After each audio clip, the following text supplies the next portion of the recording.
বিখ্যাত ব্রিটিশ কবি এবং শিশু সাহিত্যিক ইলিনর ফার্জন রচিত বই কবিতাটি ইংরেজি সাহিত্যের একটি অসাধারণ কবিতা। আজকের ক্লাসটি আমি সাজিয়েছি বিখ্যাত কবি ইলিনর ফার্জনের বুকস কবিতাটি নিয়ে। সম্প্রতি নবম এবং দশম শ্রেণীর ইংরেজি প্রথম পত্রের বইয়ে এই কবিতাটি সংযোজন করা হয়েছে। তাহলে চলো শিক্ষার্থী বন্ধুরা, আজকের কবিতাটি আমরা দেখে নিই। কবিতাটির নাম বুকস, লিখেছেন ইলিনর ফার্জন। কবিতাটি পড়ার আগে আমরা ইলিনর ফার্জন সম্পর্কে একটু জেনে নেব। ইলিনর ফার্জন একজন শিশু সাহিত্যিক। তিনি শিশুদের নিয়ে কবিতা এবং বিভিন্ন ধরনের সাহিত্য লিখে থাকেন। তাকে আমরা শিশুদের কবি বলতে পারি এবং তার বিখ্যাত কবিতাটি হচ্ছে বুকস। আমরা সেই কবিতাটি নিয়েই আজকে আলোচনা করব। আমরা প্রতিটি লাইন ধরে ধরে ব্যাখ্যা করার চেষ্টা করব যে কিভাবে একটি বই একটা শিশুর জীবনে কত অসাধারণ ভূমিকা পালন করে। তাহলে আমরা দেখি প্রথম স্ট্যাঞ্জায়। আরো একটু বলে রাখা ভালো যে এই কবিতাটা কিন্তু মনোরাইমে রচিত, অর্থাৎ যেসব কবিতার অন্তমিল রয়েছে, প্রত্যেকটি লাইনের শেষে অন্তমিল রয়েছে, সেই সব কবিতাকে আমরা মনোরাইম বলতে পারি। একটু আমরা কবিতার প্রথম যে স্ট্যাঞ্জা এটা পড়ে নিতে চাই। What worlds of wonder are our books, as one open them and looks. New ideas and people rise in our fancies and our eyes. অর্থাৎ আমরা দেখলাম কবিতার প্রত্যেকটি লাইনে কিন্তু মিল রয়েছে। লুকস, বুকস, রাইজ, আইজ, এই যে প্রতিটি স্ট্যাঞ্জায় শেষের যে অক্ষরগুলোতে মিল থাকে, এই টার্মটাকেই বলা হয় মনোরাইম। তাহলে প্রথম লাইনগুলোতে আমরা দেখব কি বলা হয়েছে। What worlds of wonder are our books, অর্থাৎ বই কতই না বিস্ময়ের জগৎ। অর্থাৎ বই পড়ার মাধ্যমে আমরা কত কিছুই না জানতে পারি। As one opens them and looks, অর্থাৎ কোনো শিক্ষার্থী যখন বই পড়ে তখন সে কত কিছু দেখতে পায়, কত অজানা জিনিস সে দেখতে পায়। New ideas and people rise, অর্থাৎ মানুষ যখন বই খোলে তখন কিন্তু তার মধ্যে নতুন নতুন আইডিয়া, নতুন নতুন ধারণার উদ্ভব ঘটে, নতুন নতুন চিন্তার উদয় ঘটে। In our fancies and our eyes, অর্থাৎ আমাদের কল্পনা শক্তির মধ্যে এবং আমাদের চোখে কিন্তু নতুন নতুন স্বপ্নের উৎপত্তি হয় এই বই পড়ার মাধ্যমে। এজন্যই বাঙালি একজন কবি বলেছিল, বইয়ের পাতায় স্বপ্ন বলে, বইয়ের পাতায় প্রদীপ জ্বলে। যে বই জুড়ে সূর্য ওঠে, পাতায় পাতায় গোলাপ ফোটে, সে বই তুমি পড়বে। অর্থাৎ বই কিন্তু মনের ওষুধ এবং বই কিন্তু আমাদেরকে জ্ঞানের রাজ্যে নিয়ে যায়।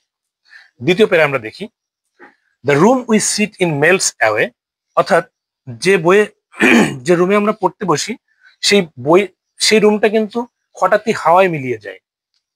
And find our self at play, এবং আমরা নিজেদেরকে খেলায় আবিষ্কার করি। এই লাইনটা কিন্তু খুবই একটা তাৎপর্যপূর্ণ লাইন। অর্থাৎ কি বলছে যে আমরা যে রুমে আমরা বই নিয়ে পড়তে বসি সেই রুমটা কিন্তু হঠাৎই হাওয়ায় মিলিয়ে যায়। অর্থাৎ আমরা আসলে কি করি, বাস্তবের জগৎ থেকে কল্পনার জগতে চলে যাই। যখন আমরা বই পড়ি তখন কিন্তু আমাদের মনটা কল্পনায় চলে যায়।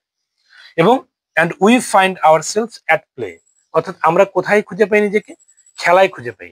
এই খেলা কিন্তু মানসিক খেলা। অর্থাৎ আমরা যখন বই পড়ি তখন বইয়ের যে ক্যারেক্টার, সেই ক্যারেক্টারের সাথে কিন্তু নিজেকে মিলিয়ে ফেলি। পরবর্তী লাইনে দেওয়া আছে, with someone who before the end, অর্থাৎ এই বইয়ের যে ক্যারেক্টার আছে সেই ক্যারেক্টারের সাথে কিন্তু আমরা নিজেকে মিলিয়ে নেই এবং দেখা যায় যে সেই ক্যারেক্টারের সাথে নিজেকে আমরা তুলনা করি, কম্পেয়ার করি এবং শেষ পর্যন্ত সেই ক্যারেক্টারটা আমাদের আত্মীয়ের মতো হয়ে যায়। দেন লাস্ট লাইনে, may become our chosen friend, এবং ওই ক্যারেক্টারটি কিন্তু আমাদের বন্ধু হয়ে যায়, অন্তরঙ্গ বন্ধুর মতো হয়ে যায়। দ্বিতীয় স্ট্যাঞ্জাও কিন্তু আমরা দেখতে পাচ্ছি যে এখানেও মনোরাইমের প্রয়োগ করা হয়েছে, অ্যাওয়ে, প্লে, এন্ড, ফ্রেন্ড। তাহলে এই লাইনগুলো যদি আমরা পড়ি তাহলে কেমন শুনতে হবে। The room we seat in melts away and we find ourselves at play with someone who before the end may become our chosen friend. অর্থাৎ মনোরাইমের কত সুন্দর প্রয়োগ এখানে কবি ইলিনর ফার্জন দেখিয়েছে। তৃতীয় প্যারায় আমরা দেখব, কবি বলেছেন, or we sail along the page, অর্থাৎ যখন আমরা বইয়ের পাতা পড়ি বা যখন আমরা বই পড়ি, to some other land or age, অর্থাৎ যখন আমরা বই পড়ি তখন কিন্তু আমরা কল্পনার জগতে থাকি এবং আমাদের মন কিন্তু তখন বিভিন্ন ভূমিতে এবং বিভিন্ন যুগে চলে যায়। অর্থাৎ আমাদের মন কিন্তু তখন শুধুমাত্র আমাদের মনের মধ্যে থাকে না, আমাদের মন কিন্তু বিভিন্ন জায়গায় তখন ঘুরে বেড়ায়। কবি এটাই বোঝাতে চেয়েছে। Here's our body on the chair, অর্থাৎ আমাদের শরীরটা টেবিল এবং চেয়ারের সাথে থাকে, but our mind is over there, কিন্তু আমাদের মন কিন্তু সেখানে থাকে না।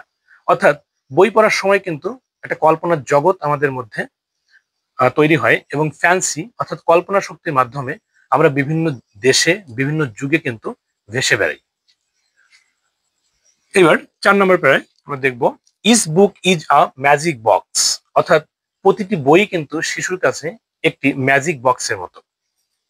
Which with a touch a child আনলক্স, অর্থাৎ যেটি শিশু কিন্তু টাচ দিয়ে অর্থাৎ স্পর্শ করে সেই ম্যাজিক বক্স গুলো খোলে। অর্থাৎ বইকে কবি ইলিনর ফার্জন একটা ম্যাজিক বক্সের সাথে তুলনা করলো, যেটা একটা শিশু কিন্তু তার সেই জাদুর কাঠি নেড়ে এই ম্যাজিক বক্সটি খোলে।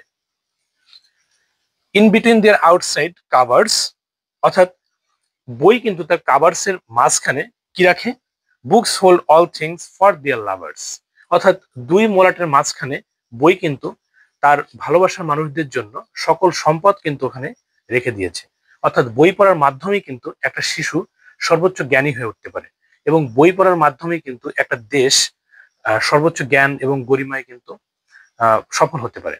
তাহলে আমরা ইলিনর ফার্জনের এই কবিতাটি, বিখ্যাত কবিতাটি বুকস পড়ে নিলাম।